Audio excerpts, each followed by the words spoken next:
Louisiana Beer Reviews, Mickey's Fine Malt Liquor canned version. Okay, well, this is 5.6% alcohol. It was introduced sometime in the past. No one really knows.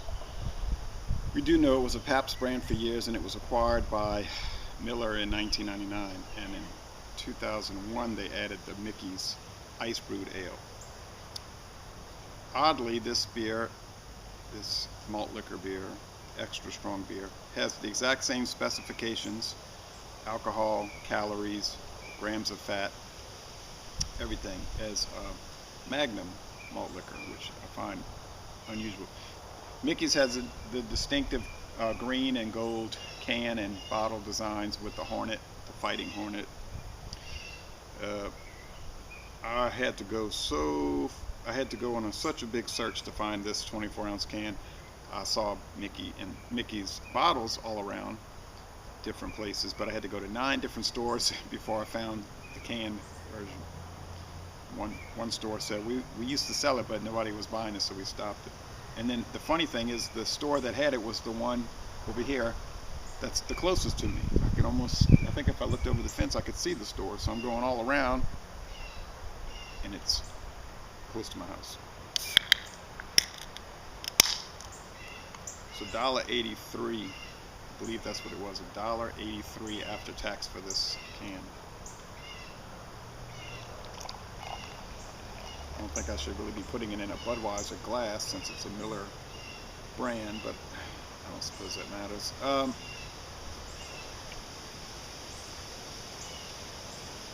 With Mickey's, you're getting a fairly thick whitehead. It would be thicker in a narrower, I can't ever say that word, narrower brim glass. Get a very carbonated, quite bubbly, golden appearance. It's very filtered. Gets a poor rating on Beer Advocate. The pros say it's okay, fair on the Beer and Me. And then, as usual, Rate Beer is giving it a 1 out of 100, which is, what can you say about that? Anyway, I've had this many times, usually out of the little barrel-shaped bottles. People call them grenades, but if you look carefully, the bottle's supposed to be shaped like a beer barrel, and it's got the wide mouth top. Let's go with the aroma. That head fizz right away. It's not that unusual for a mass-produced malt liquor beer.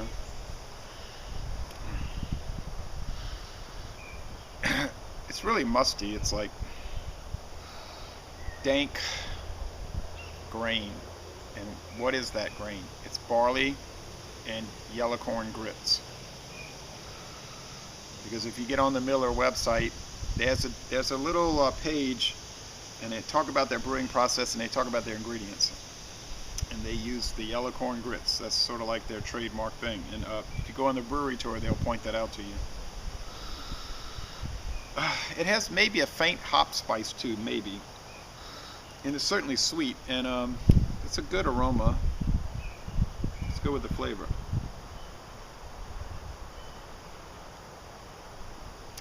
I had this in the freezer for about 30 minutes at least. You want to get these as cold as you can, as close to 32 degrees or freezing as possible.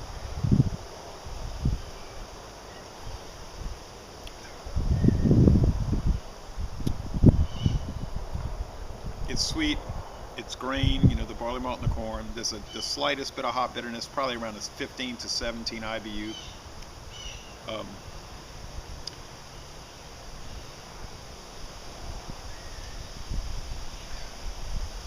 The mouthfeel is light and watery and prickly with the carbonation, and the finish is crisp, clean, refreshing, dry, and the drinkability is very, very high. It's a stereotypical American-style lager beer, and it's so endemic to Miller. Miller has those certain characteristics, and those are the crispness, the strong grain component, and maybe an elevated corn flavor and texture, maybe with the corn starch. You get that laser point execution from Miller. So I was doing a beer conference last night on Google Plus, and somebody was saying beers like Budweiser or BS beers, they're not. He doesn't drink them. They're bull, you know. Well, from a craft beer perspective, that's true, but from an ordinary beer drinker perspective, that's not true. That'd be like saying that hot dogs and chili, or hamburgers and French fries, or potato chips is BS food, and that you shouldn't eat that kind of food. Well, who's going to listen to that? So who's going to listen to the people dictating to us that we can't have, we can't have enjoyment from a mass-produced not high gravity, mass-produced extra strong lager beer?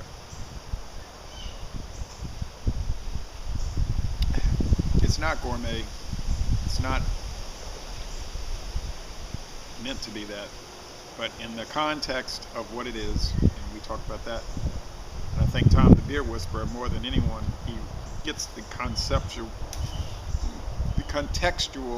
understanding of beer drinking, that it depends on the context in which it's drunk. You're not going to go to Antoine's in New Orleans and drink Mickey's Fine Malt Liquor when you sit down to a meal. But you might go to the bar at Antoine's around the corner. I'm trying to think of the name of the bar. It's a different name, but it's the bar for Antoine's. And you might drink Mickey's there. You might go to Two Jack's bar and drink Mickey's. You're not going to go to Two Jack's and sit down in the dining room and drink it. But so it depends on the context. But it's perfect barbecue beer. It's a perfect watching the ball game beer, something like that. And for that, I'll give it. It's a solid A for an everyday, ordinary Joe six-pack, as they used to say, beer. For beer overall, it's at least a B. It's at least good. There's nothing wrong with it. There's nothing foul about it. It seems like it's, over the years since the Miller acquisition, it actually seems like it's improved a bit. Like they've sort of refined it and made it better. Maybe in 1999 it did have some kind of wanky flavors, but or flavor notes. Now that's been eliminated. So, Le Bon Temps Roulé. This is a good beer. I'm glad I tried it. There's no metallic aspects to it either, by the way. And I'm going to end this review by saying, y'all come on down to southeastern Louisiana.